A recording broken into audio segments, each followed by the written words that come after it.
Live from downtown Detroit, home of WDIV and Click on Detroit, Local 4 News at noon starts now.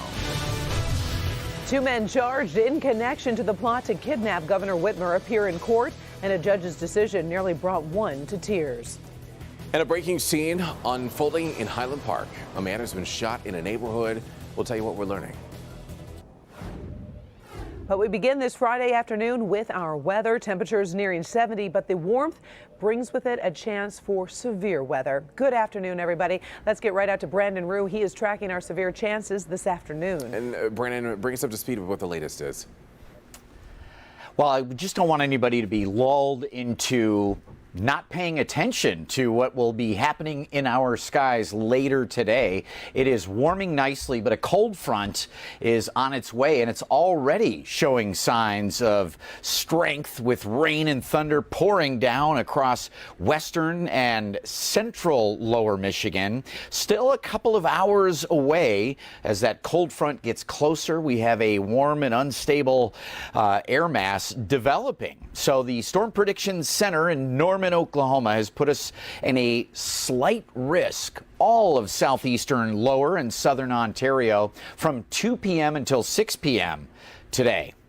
Look at these numbers, low and middle 70s already. It's a bit blustery out there, but those winds will pale in comparison to our storm threat. Again, after 2 p.m., eyes to the skies as that line cruises across the area. Here's a computer model that shows some pretty significant cells developing ahead of that cold front. Again, 4 p.m., and it'll take a little longer to get to the east side, but we're talking about damaging winds of 50 to 60 miles an hour. Could see hail of an inch or larger. So that is our main consideration and what we are tracking through today, in spite of a beautiful and warm looking day. So again, just keep an eye to the skies. Make sure you have that local forecasters app at your hip. Guys? Brandon, thank you for the heads up. 2 men charged in connection to the plot to kidnap Governor Gretchen Whitmer went before a judge this morning. Prosecutors say they're founding members of the Wolverine Watchman militia and allowed other suspects to train on their property over in Jackson County. Local 4 defender Sean Lay tracking the bond hearing for Pete Masuko and Joseph Morrison.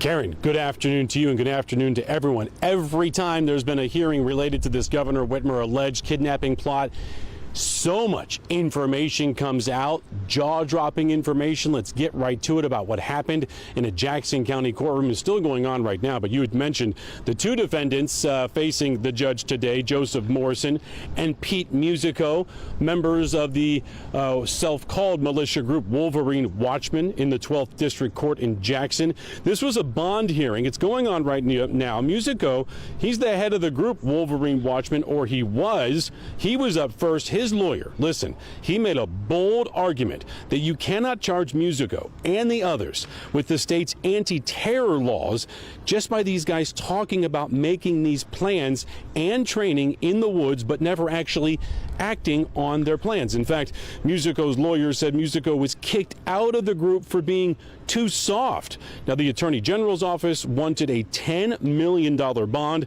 to hold Musico, saying he is a danger and his group had real plans to kidnap the governor. We learned also of a new Plan B the group allegedly had to kidnap other state officials. The judge, though, siding with Musico, reducing that $10 million bond to $100,000. He's expected to make bond and then be monitored by a tether. I just want to know where he's at. The GPS tether is primarily, for my purposes, is to make sure he stays in the state of Michigan and that he comes to court when he's supposed to. He lives in Munith, which is close to Ingham County. I had toyed with the idea of perhaps restricting his travels to certain counties, but given the nature of the job that he has, that is kind of difficult.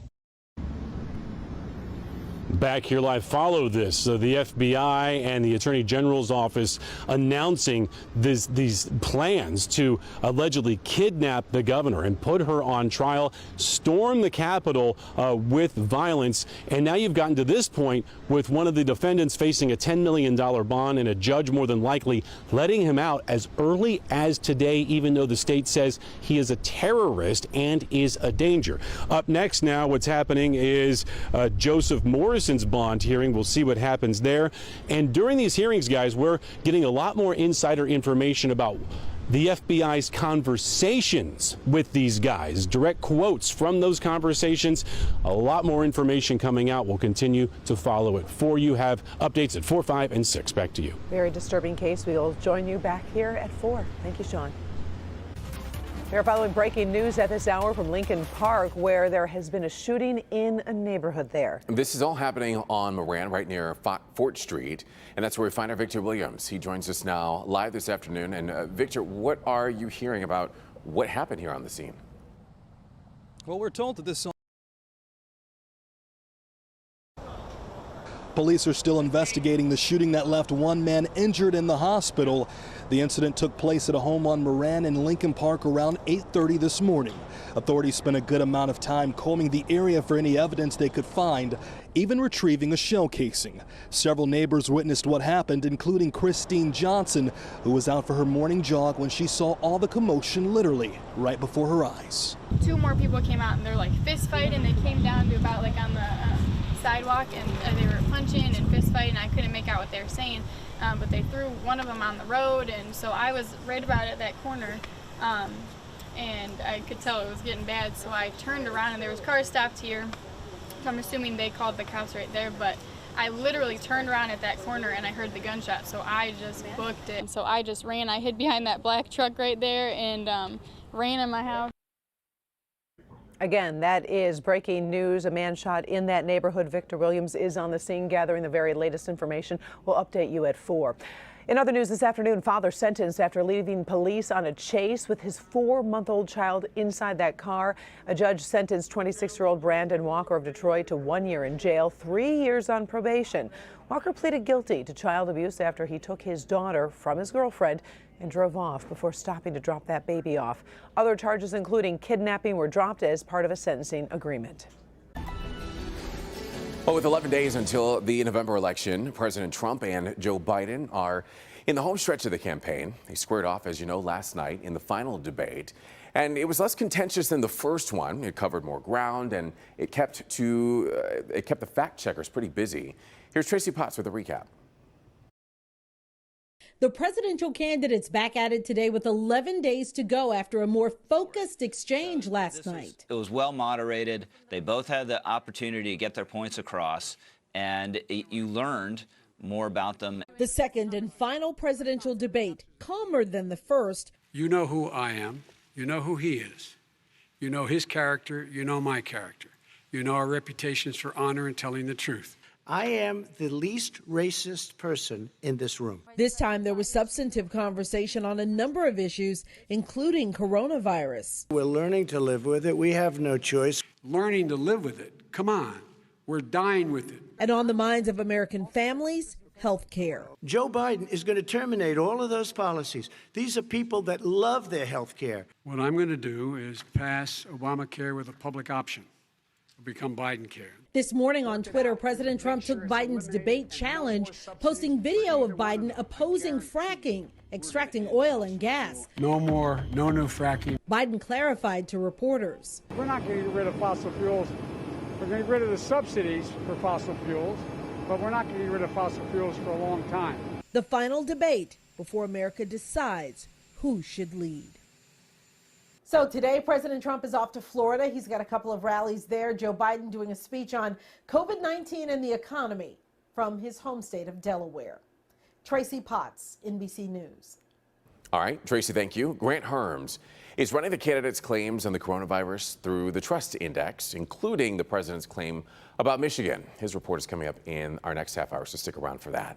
Just into the Local 4 newsroom, though, we have learned Senator Kamala Harris will be here in Metro Detroit on Sunday. Meantime, this evening, Grammy Award-winning singer Lizzo will be campaigning for the Biden campaign in Detroit and Harper Woods. The Grosse Pointe native is encouraging young people to get out and vote. It's been a big week, really, for both campaigns here in our state. Ivanka Trump, Donald Trump Jr., and Vice President Mike Pence all made stops this week.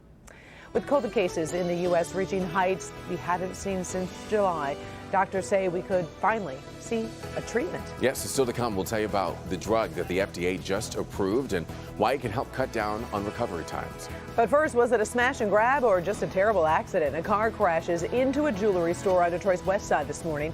Next at noon, what the store owner is saying after taking a look inside. We'll be right back.